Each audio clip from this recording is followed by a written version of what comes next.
9 ಜನ ಕ್ಯಾಂಡಿಡೇಟ್ ಆಗಬೇಕಾಗಿರ್ತಾರೆ. ಸಾಬ್ರು ಬರ್ತಾರೆ. 27ನೇ ತಾರೀಕು ನಿಗದಿ ಆಗಿರೋದ್ರಿಂದ NDA ನಮ್ಮದು NDA ಮೈತ್ರಿ ಇರೋದ್ರಿಂದ ನಾವು ಅಷ್ಟರೊಳಗೆ ನಮ್ಮದು JDS ಇಂದ ಒಂದು ಸಭೆಯನ್ನು ಕರೆದು ಸಭೆಗಳ ಜನಗಳ ನಮ್ಮ ಲೀಡರ್ಗಳ ಅಭಿಪ್ರಾಯವನ್ನು ಪಡೆದು 9 ಸೀಟಲ್ಲಿ ನಾವು 2 ಸೀಟ್ ಕೇಳ್ಕೊಬೇಕು, 5 ಸೀಟಲ್ಲಿ ಅಷ್ಟು ತೊಗೊಬೇಕು ಅಂತೇಳಿ ಎಲ್ಲ ಕುಲಂಕುಷವಾಗಿ ವಿಚಾರಣೆ ಮಾಡ್ಕೊಂಡಿದ್ದೀವಿ. ಅದೇ ರೀತಿ ಡಾಕ್ಟರ್ ಕೆ ಸುಧಾಕರ್ MP ಅವ್ರು ಬಂದ ಮೇಲೆ ಅವ್ರ ಜೊತೆಯಲ್ಲಿ ಮಾತಾಡಿ ನಮಗೆ 2 ಸೀಟು ಅವ್ರಿಗೆ 2 ಸೀಟು ಯಾವ ಥರ ಹೊಂದಾಣಿಕೆಯಲ್ಲಿ ಹೋಗ್ಬೇಕು ಅಂತ ಅಲ್ಲಿ ಇತ್ಯರ್ಥ ಆದಮೇಲೆ ನಮ್ಮ JDS ಇಂದ ಎಷ್ಟು ಕ್ಯಾಂಡಿಡೇಟ್ ಅಂತ ಡಿಸೈಡ್ ಆಗ್ತದೆ. ನಾವು ಒತ್ತಾಯ ಮಾಡ್ತಾ ಇದ್ದೀವಿ 5, 9ರಲ್ಲಿ 5 ಕೊಡಲೇಬೇಕು ಅಂತ ನಾವು ಒತ್ತಾಯ ಮಾಡ್ತೀವಿ. ಆ ಒತ್ತಾಯ ಪ್ರಕಾರ ಯಾಕಂದರೆ JDS ಇಂದ ಚೆನ್ನಾಗಿರೋದ್ರಿಂದ ನಾವು ಮನವರಿಕೆ ಮಾಡಿ ನಮ್ಮ ಡಾಕ್ಟರ್ ಸುಧಾಕರ್ ಅವ್ರಿಗೆ ಮನವರಿಕೆ ಮಾಡಿ ನಾವು ಹೆಚ್ಚಿನ ಸೀಟ್ಗಳು ತಗೊಳ್ಳೋಕ್ಕೆ ಪ್ರಯತ್ನ ಮಾಡ್ತೀವಿ.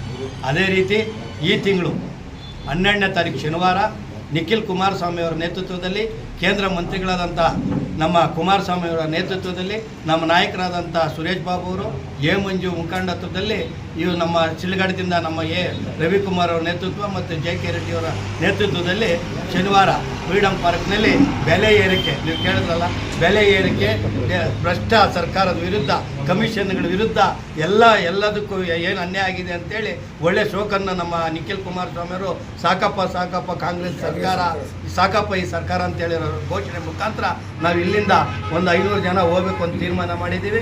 ನಾವು ಆದಷ್ಟು ಹೆಚ್ಚಿನ ಸಂಖ್ಯೆಯಲ್ಲಿ ಫ್ರೀಡಮ್ ಪಾರ್ಕ್ ಹೋಗಿ ಕುಮಾರಸ್ವಾಮಿ ಅವರು ಮತ್ತು ನಿಖಿಲ್ ಕುಮಾರಸ್ವಾಮಿ ಅವರ ಕೈ ಬಲಗೊಳಿಸೋಕೆ ನಾವು ಇಲ್ಲಿಂದ ಹೋಗ್ತೀವಿ.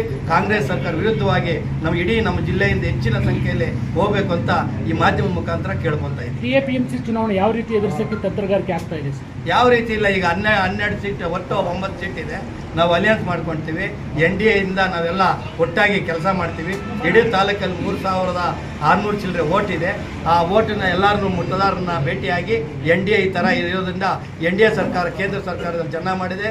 ಕೇಂದ್ರ ಮಂತ್ರಿಗಳಾದ ಕುಮಾರಸ್ವಾಮಿ ಅವರ ಒಳ್ಳೆ ಹೊಂದಾಣಿಕೆ ಇದೆ, ಚೆನ್ನಾಗಿ ಕೆಲಸಗಳು ಮಾಡ್ತಾ ಇದ್ದಾರೆ. ರಾಜ್ಯಕ್ಕೆ ಏನೇನು ಬೇಕು ಎಲ್ಲ ಮಾಡ್ತಾ ಇರೋದ್ರಿಂದ ಅವರು ಇವತ್ತು ನಿನ್ನೆ ಒಂದು ಮಾಧ್ಯಮದಲ್ಲಿ ಬರ್ತಾ ಇತ್ತು, ಕುಮಾರಸ್ವಾಮಿ ಅವರು ಇಡೀ ದೇಶದಲ್ಲೇ ಒಂದು ಹೆಸರಾಗಿದೆ ಅಂತೆ.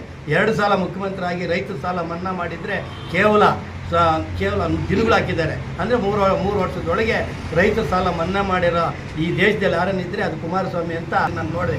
ಅಂದರೆ ಆ ರೀತಿ ಇವತ್ತು ಕುಮಾರಸ್ವಾಮಿ ಅವರ ಹೆಸರು ಓಡ್ತಾ ಇರೋದ್ರಿಂದ ಕೇಂದ್ರ ಸರ್ಕಾರದಲ್ಲಿ ಅವರು ಬ್ಯುಸಿ ಇರೋದ್ರಿಂದ ರಾಜ್ಯ ಸರ್ಕಾರಕ್ಕೆ ಅವರು ಮೊನ್ನೆ ಹೇಳಿದ್ದಾರೆ 15 ಜಿಲ್ಲೆಗಳಲ್ಲಿ ನಾನು ಪ್ರವಾಸ ಮಾಡ್ತೀನಿ, ನಮ್ಮ JDS ಪಕ್ಷನ ಕಟ್ತೀನಿ, ನಾನು ಇನ್ನು ಬಲವಾಗಿ ಕಟ್ತೀನಿ ಅಂತ ಕುಮಾರಸ್ವಾಮಿ ಅವರು ಹೇಳಿದ್ರೆ, ಅದೇ ರೀತಿ ಕುಮಾರಸ್ವಾಮಿ ಅವರು ನೆಕ್ಸ್ಟ್ ದಿನಗಳಲ್ಲಿ ನಮ್ಮ ಚಿಕ್ಕಬಳ್ಳಾಪುರ ಜಿಲ್ಲೆಗೂ ಬರ್ತಾರೆ ಅಂತ ಅವರು ಆಶ್ವಾಸನೆ ಹೇಳಿದರೆ ಬರ್ತಾರೆ. ಅವ್ರು ಬಂದಾಗ ಹೆಚ್ಚಿನ ಸಂಖ್ಯೆಯಲ್ಲಿ ನಾವು ಸೇರಿ ಕುಮಾರಸ್ವಾಮಿ ಅವರು ನಮ್ಮ ಪಾರ್ಟಿ ಯಾವ ರೀತಿ ಡೆವಲಪ್ಮೆಂಟ್ ಮಾಡ್ತೀವಿ.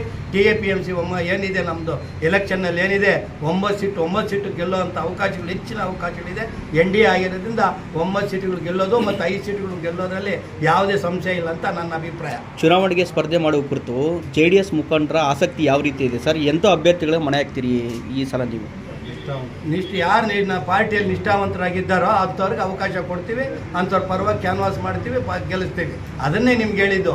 NDA ಇಂದ 9 ಜನನೂ ಗೆಲ್ತೀವಿ ಅಂತ ಯಾಕೆ ಹೇಳಿದ್ರೆ ನಿಷ್ಠಾವಂತರು. ಆಮೇಲೆ ಇಡೀ ತಾಲೂಕಲ್ಲಿ JDS ಪಕ್ಷ ಬೇರೂರು ಇರೋದ್ರಿಂದ ಗೆಲ್ಲೋದಕ್ಕೆ ನಾವು ಕ್ಯಾನ್ವಾಸ್ ಮಾಡೋದಕ್ಕೆ ಯಾವುದೇ ಸಮಸ್ಯೆ ಇಲ್ಲ, 100% ಗೆಲ್ತೀವಿ.